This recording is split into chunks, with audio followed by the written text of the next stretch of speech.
semua, bahkan Oke. sebagian sudah saya kasih ke media, artinya di situ, tidak ada News Anchor kehormatan yang daripada cantik, Pak Cindy Ferdisambo, Sistiarani, eee, terlihat menawan dirusak saat atau memoderasi dialog. dilecehkan oleh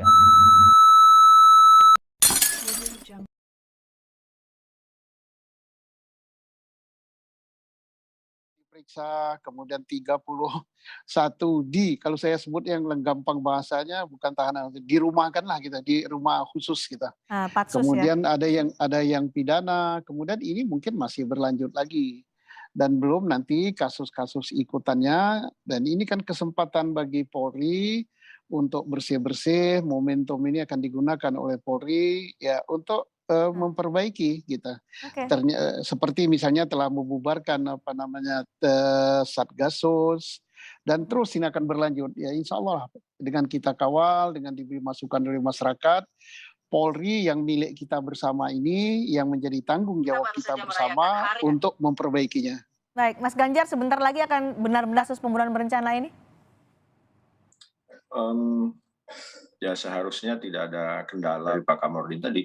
Itulah justru tantangannya bagi Polri. Ya, ada informasi penting ini, informasi berharga. Apakah kira-kira bisa diperoleh faktanya dan bukti pendukungnya sehingga secara hukum punya nilai, gitu ya, untuk mengambil keputusan berikutnya. Karena kalau misalnya begini yang disampaikan Pak Kamarudin tadi, menurut saya secara hukum memang belum otomatis bisa membuat katakanlah tadi D ya si ajudan itu dikatakan terlibat ya. Tetapi kan perannya ada. Dia jelas berperan memanas-manasi, mungkin memberi informasi yang bersifat menyesatkan dan lain-lain. Harus dibuktikan ya paling tidak. D itu memang bertujuan untuk menghabisi nyawa Joshua gitu. Karena dalam hukum pidana kan bisa jadi yang memanas-manasi beda, yang melakukan tindak pidana beda. Ya, kalau yang memanas-manasi ini memang bertujuan supaya terjadi tindak pidana, maka dia terlibat. Ya, tapi kalau dia cuma manas-manasin, cari muka sama atasan dan lain-lain, ya dia tidak membayangkan bahwa akan berujung pada pembunuhan. Tentu ini harus dipisahkan dulu. Ya, tetapi bagaimanapun informasi seperti ini informasi-informasi penting yang justru harus digali dan dicari buktinya ya, sehingga faktanya diakui ada, benar adanya, dan punya nilai secara hukum. Oke, jadi harus diteliti apakah bisa diterapkan pasal 340 KUHP dengan pasal 55, 56 KUHP karena ada pelibatan orang lain begitu ya, Mas Ganjar? Ya, terutama dengan kejahatan ya kan ini perkara pokoknya kan pembunuhan ya, baik 340 atau mungkin nanti 338. Nah, maka kita akan lihat ke situ, ya kan. Nah, lalu nanti berikutnya kalau paket katakanlah gitu ya, kalau paket pembunuhannya ini sudah selesai, baru paket berikutnya apa obstruction of justice tadi menghalangi penyidikan. Yang saya pikir mungkin kalau tadi dibilang 6 orang, menurut saya sih lebih ya. Lebih menurut banyak Anda? dari itu. Menurut saya lebih.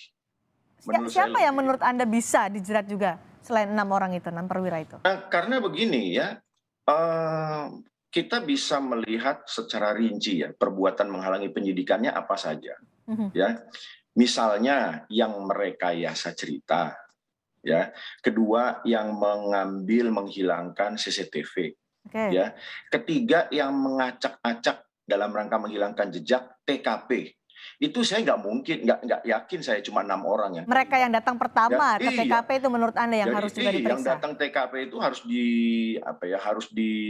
jadi prioritas ya untuk menjadi dugaan adanya obstruction of justice, dan yang datang ke TKP itu menurut saya tidak 6 orang. Bisa jadi memang ada orang-orang yang tidak tahu ya, dia tetap melaksanakan tugas gitu ya, tapi menurut saya ini kok sepertinya naif sekali.